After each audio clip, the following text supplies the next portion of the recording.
send back a text slowly. I'm like, you should masturbate more often. She's like, what do you mean? I'm like, go fuck yourself. So of course there's a barrage of texts, and I'm up till like 2 in the morning, and I'm thinking to myself, wow, you know, what do you want? Like a smoke? Do you want a cigarette? Like, what is it? What are you trying to get out of me? So I'm up all night long battling with her. I wake up, it's really early, I go to Stop and Shop, I'm really happy.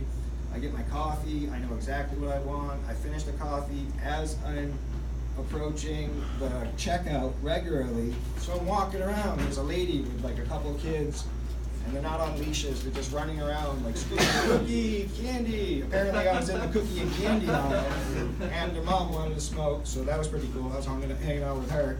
And I get to the register, and there's a lady there, and she's got a kid placed appropriately in her carriage. He's sitting there, he's reaching for this, he's reaching for that, he's reaching for this, he's reaching for that. And she turns to me, she says, he's a handful, but I wouldn't trade him for the world. And I'm like, that's great. I wouldn't buy him if he were on sale. So I get out of there, and I get going, and oh man, it's brutal, you know, like the winters here. I walk out of the building, and New England has this weird phenomenon. You walk out of a building, you've never seen anyone before, and they don't smile, they just frown, they look down, they're like, is it the weather? Like, what the fuck, man? Like, I've been other places, I've been to California, I grew up in Northampton, very familiar with like the homosexual gay community. I have no issue with it. But I did have a friend who said probably the most offensive thing I've ever heard. He's like, so you're moving to San Francisco? I'm like, yeah, no, I'm really excited. I got a great job lined up. It's really cool. I've been out there before. He's like, what about the queers? And I was like, not my subculture. I don't pick on them. I don't seek them out. It's not a big deal. And he looks me in the eye and he goes, what if they get it on you? I'm like, is it a cold? Like, what the fuck are you talking about? That's ridiculous. So, anyways, I go to Thanksgiving, and I realize, you know, Thanksgiving just happened. This year I spent it with friends and people I actually appreciate instead of my family, because they're fucking ridiculous, man. I get there, there's all this food laid out. I'm a family. And, you know, I'm standing there, and someone starts in with a story about Jewish rabbis kissing babies on the penis before they do the bris. These rabbis had herpes. Going there.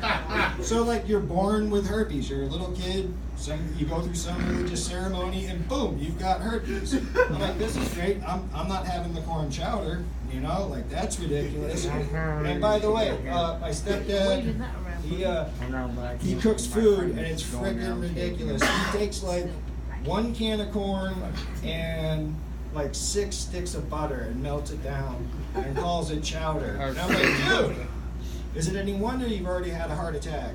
Is it any wonder you're so fucking fat? You look like a goddamn trash bag full of diabetic jelly.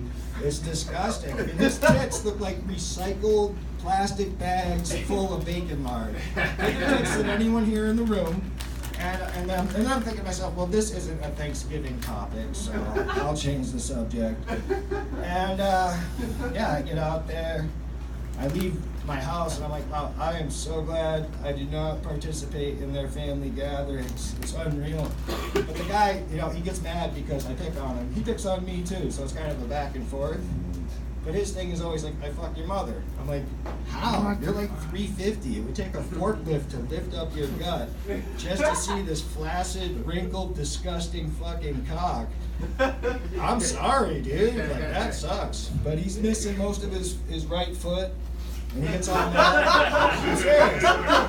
Yes, he's missing his right foot. I'm like, dude, you had a heart attack, you inject insulin 5 times a day, you use 6 sticks of butter to 1 can of corn, you've got 1 foot in the grave.